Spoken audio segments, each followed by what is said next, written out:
할렐루야. 하나님의 은혜와 평강이 함께 계시기를 축원합니다. 저는 찬양대에 찬양이 힘차면 마음이 얼마나 좋은지 몰라. 찬양대에 찬양이 맥 빠지면 설교를 기운차게 하느라고 얼마나 힘든지 몰라. 오늘 찬양대 감사합니다. 감사하다고.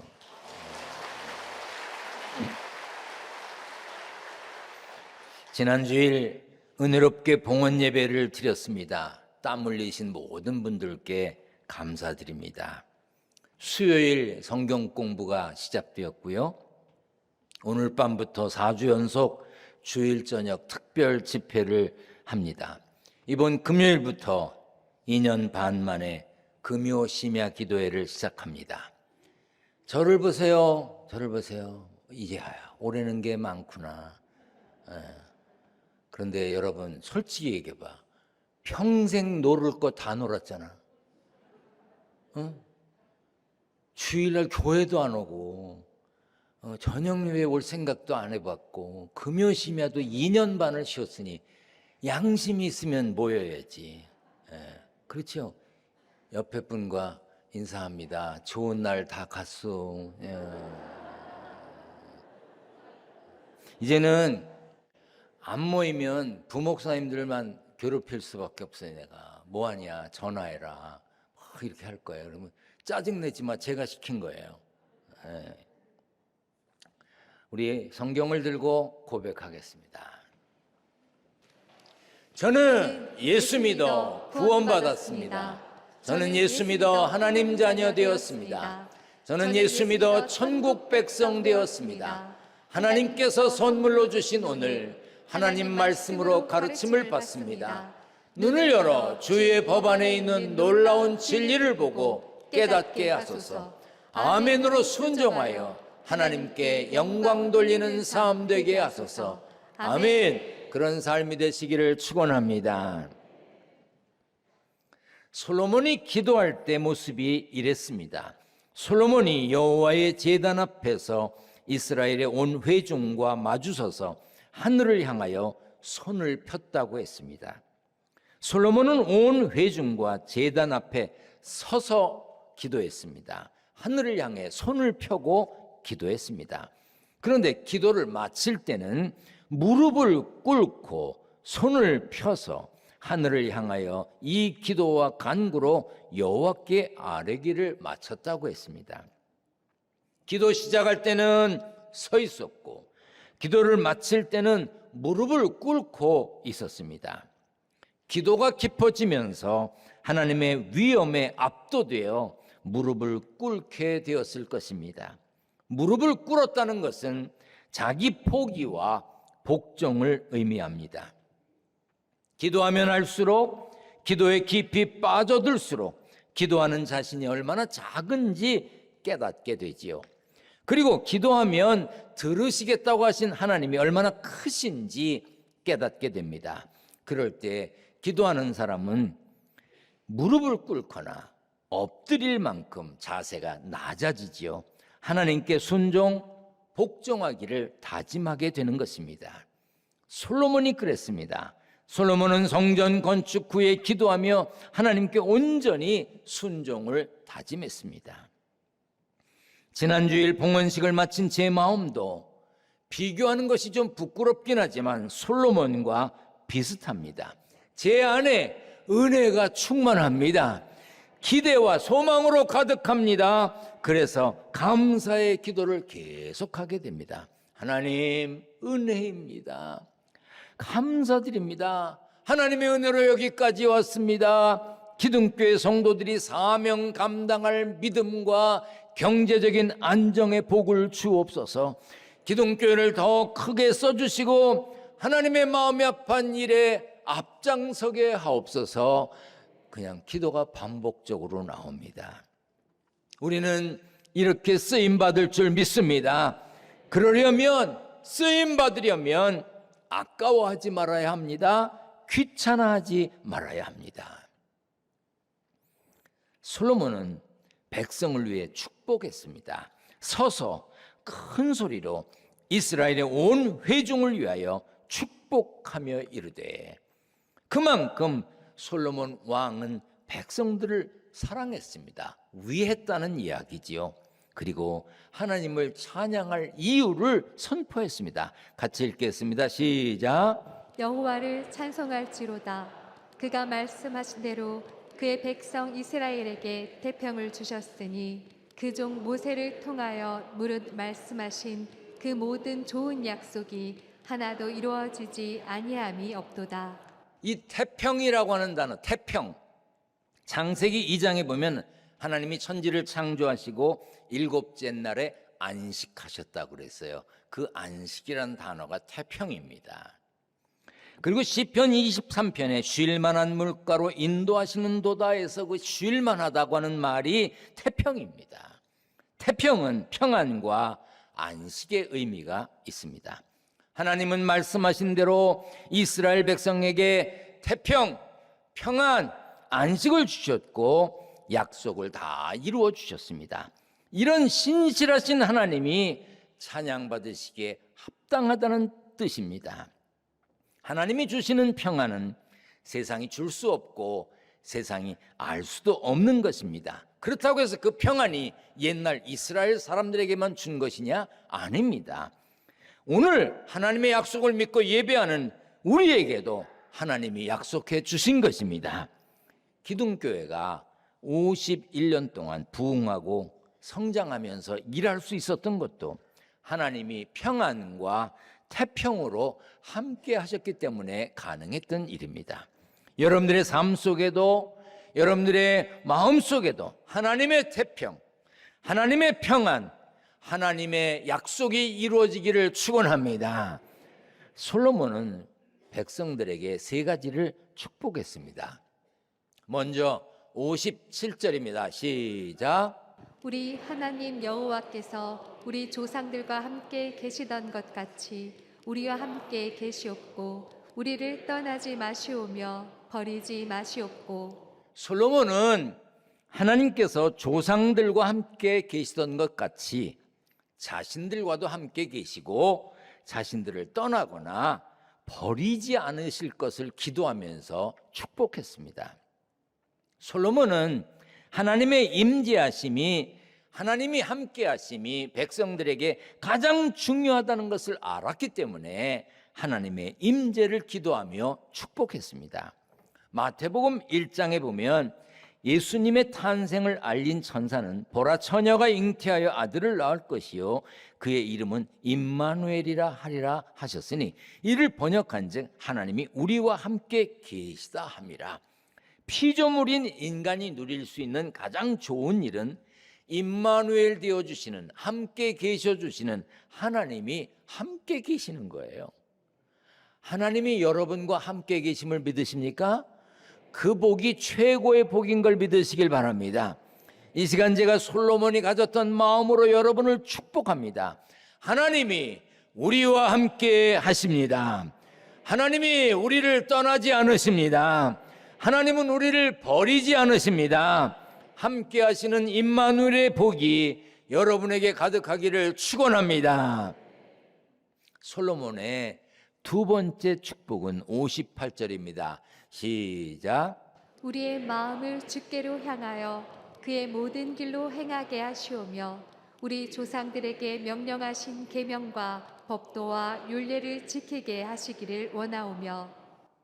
솔로몬은 하나님께서 백성들의 마음을 하나님께 기울게 하시기를 구하며 축복했습니다. 성경에서 마음은 심령, 영혼, 인격, 의지, 감정 이런 것을 뜻하는 단어로 사람의 전 인격을 표현하는 그런 말이었습니다. 하나님은 우리의 마음도 창조하셨습니다. 그러므로 우리의 마음은 창조주 하나님을 향해야 합니다. 신명기 6장에 보면 너는 마음을 다하고 뜻을 다하고 힘을 다하여 네 하나님 여호와를 사랑하라. 오늘 내가 네게 명하는 이 말씀을 너는 마음에 새기고 그랬습니다. 하나님을 마음 다해 사랑해야 합니다. 하나님의 말씀을 마음에 새겨야 하고 우리의 마음은 하나님을 향해 있어야 합니다. 그래야 하나님의 계명과 법도를 지킬 수 있습니다. 그래서 잠언에 뭐라 그랬냐면 모든 지킬 만한 것 중에 더욱 내 마음을 지키라. 왜? 생명의 근원이 이에서 남이니라. 지그지글러라고 하는 사람이 있어요. 이름이 지그지글러야. 이분이 쓴 책이 한국에 많이 번역됐습니다. 정상에서 만납시다라는 책에 이런 글이 있습니다. 뉴욕의 한 거리에서 풍선 장수가 풍선을 팔고 있습니다. 가스를 풍선에 넣어서 들고 있다가 돈을 내는 어린이에게 또 손님들에게 줍니다. 그런데 풍선 장사가 안 될 때는 어떻게 하냐면 괜히 풍선에 바람을 불어가고 하늘로 날려요. 그럼 지나가던 사람이 그 풍선을 보고 또 사기도 하고. 그러니까 장사가 안 될 때는 빨간 풍선, 노랑 풍선, 하얀 풍선을 막 날립니다. 그런데 한 흑인 소년이 풍선 장수를 한참 쳐다보더니 이렇게 물었습니다. 아저씨, 검정색 풍선도 날아가나요? 흑인 소년이 물은 거예요. 그때 풍선 장수가 이렇게 대답했습니다. 얘야, 풍선이 떠오르고 안 떠오르는 것은 풍선의 색깔 때문에 그런 것이 아니란다. 풍선 안에 무엇이 들어가느냐에 따라, 어떤 가스가 들어가느냐에 따라 풍선이 하늘로 떠오르기도 하고 땅에 주저앉기도 한단다. 속이 중요한 거예요. 겉 색깔이 문제가 아닙니다. 우리는 하나님의 형상으로 창조되었지만 죄로 인해 깨지고 찢어지고 부서져 손상되었습니다. 그런데 우리 안에 복음이신 예수 그리스도께서 들어와 계십니다. 그래서 예수 그리스도로 말미암아 거룩한 하나님의 형상이 회복되고 우리들 모두가 하나님의 자녀가 되었습니다. 할렐루야. 그래서 하나님을 아버지라고 부르는 거예요. 어느 목사님이 이런 글을 쓰셨더라고요. 마음속에 하나님이 계신다면 그것은 얼굴에 나타납니다. 그러나 마음속에 하나님이 안 계시면 얼굴에서 하나님을 볼 수 없습니다. 아무리 얼굴을 예쁘게 꾸며도 하나님은 볼 수 없습니다. 환경 때문에 얼굴 표정이 환하거나 어둡게 되는 것이 아닙니다. 마음 속에 하나님이 계시는가 안 계시는가의 문제입니다. 여러분 마음에 무엇이 들어있습니까? 온통 돈만 들어있는 분이 있어요. 만사를 돈으로 계산해. 그런가 하면 어떤 이는 원수 갚을 생각만 하고 있어요. 이 분을 어떻게 풀리요? 두고 봐라. 내가 이 원수를 꼭 갚겠다. 마음에 그런 게 들어있으면요, 얼굴에 드러나게 돼 있어요. 분노가 가득한 사람 얼굴에 보세요. 얼굴에 분노가 가득합니다. 여러분 마음속에 하나님이 가득 채워 있기를 주의 이름으로 부탁드립니다. 솔로몬의 세 번째 축복 59절입니다. 시작. 여호와 앞에서 내가 간구한 이 말씀이 주야로 우리 하나님 여호와께 가까이 있게 하시옵고 또 주의 종의 일과 주의 백성 이스라엘의 일을 날마다 필요한 대로 돌아보사. 솔로몬은 자신의 기도는 물론이고 백성들의 간구도 하나님께서 날마다 주야로 밤낮으로 들어주시기를 구하면서 축복했습니다. 백성들을 향해 축복한 솔로몬이 이제 성전 봉헌식을 거행했습니다. 우리 솔로몬의 성전 봉헌식을 같이 읽겠습니다. 시작. 솔로몬이 화목제의 희생 제물을 드렸으니 곧 여호와께 드린 소가 22,000마리요 양이 12만 마리라. 이와 같이 왕과 모든 이스라엘 자손이 여호와의 성전에 봉헌식을 행하였는데 성전 봉헌식이 정말 대단했습니다. 솔로몬은 화목제, 하나님과 인간이 평화를 얻도록 드리는 그 제사에 소를 22,000마리를 드렸어요. 양을 12만 마리를 드렸습니다. 일부 학자들이 솔로몬의 성전 봉헌식은 고대 근동 지역의 왕궁에서 행하던 잔치들보다 너무 어마어마하게 크다, 비현실적일 만큼 어마어마한 잔치로 표현되어 있다고 말합니다. 그러나 솔로몬이 가진 재산을 다 따져보면 그건 아무것도 아니야. 그리고 우리는 지난 주일에 3시부터 1시간 반 봉헌식 했어요. 근데 이 봉헌식은 2주에 걸쳐서 했어요. 2주. 우리도 2주 동안 할 걸 그랬나 봐. 그러니까 그 많은 재물이 필요했겠는가 이렇게 의심하는 사람들은 2주 동안 계속된 그 봉헌식을 생각하면 그것도 아무것도 아닙니다. 솔로몬이 하나님을 향한 자신의 마음을 최대한 표현한 것입니다. 그렇게 솔로몬의 성전 봉헌식은 끝났습니다. 그 마지막 모습은 이랬습니다. 여호와께서 그의 종 다윗과 그의 백성 이스라엘에게 베푸신 모든 은혜로 말미암아 기뻐하며 마음에 즐거워하였더라. 이를 메시지 성경으로 보면 이렇습니다. 같이 읽습니다. 시작. 하나님께서 그분의 종 다윗과 그분의 백성 이스라엘에게 베푸신 모든 선한 일들로 인해 그들 마음에 감사가 흘러 넘쳤다. 우리도 지난주일에 봉헌식을 마쳤습니다. 모두가 기뻐했고 즐거워했고 감사가 넘쳤던 봉헌식이었습니다. 손님들도 많이 오셨었습니다. 그동안 수고하신 모든 분들께 감사드립니다. 기도하고 헌금하신 모두에게 진심으로 감사드립니다. 봉헌식 날 몇 분에게 감사패를 드렸습니다. 그러나 진짜 받아야 할 이들은 빠졌습니다. 눈물로 기도하셨던 분들, 최선을 다해 헌금하신 분들 다 빠졌습니다. 부자도 아니면서 땅 팔고 집 팔아 살림 줄여가며 헌금하신 분들 감사합니다. 휴지를 주워서 팔아 헌금하신 할머니도 계십니다. 아르바이트해서 번 돈 땀을 뻘뻘 흘리며 뛰어와서 헌금으로 드린 청년들도 있습니다. 21년 전일 것입니다. 2001년 이곳에 처음 땅을 사기 시작했습니다. 그동안 크고 작은 50여 채의 집을 사들였습니다. 그 모든 일들을, 그 골치 아픈 일들을 다 처리하신 관리부장 이우종 장로님도 계셨습니다. 재정 관리를 하며 노심초사하고 돈이 모자랄까 봐 걱정했던 재정부장 장로님도 계시고요. 20년이 넘는 세월 동안 기도하고 헌금하고 수고하신 분들, 이름 없이 빚 없이 수고하신 분들 계십니다.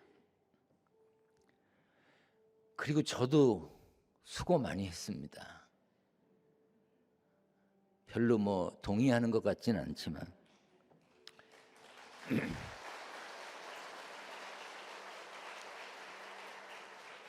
골치 아픈 일 때문에 밤을 샌 적도 있고요.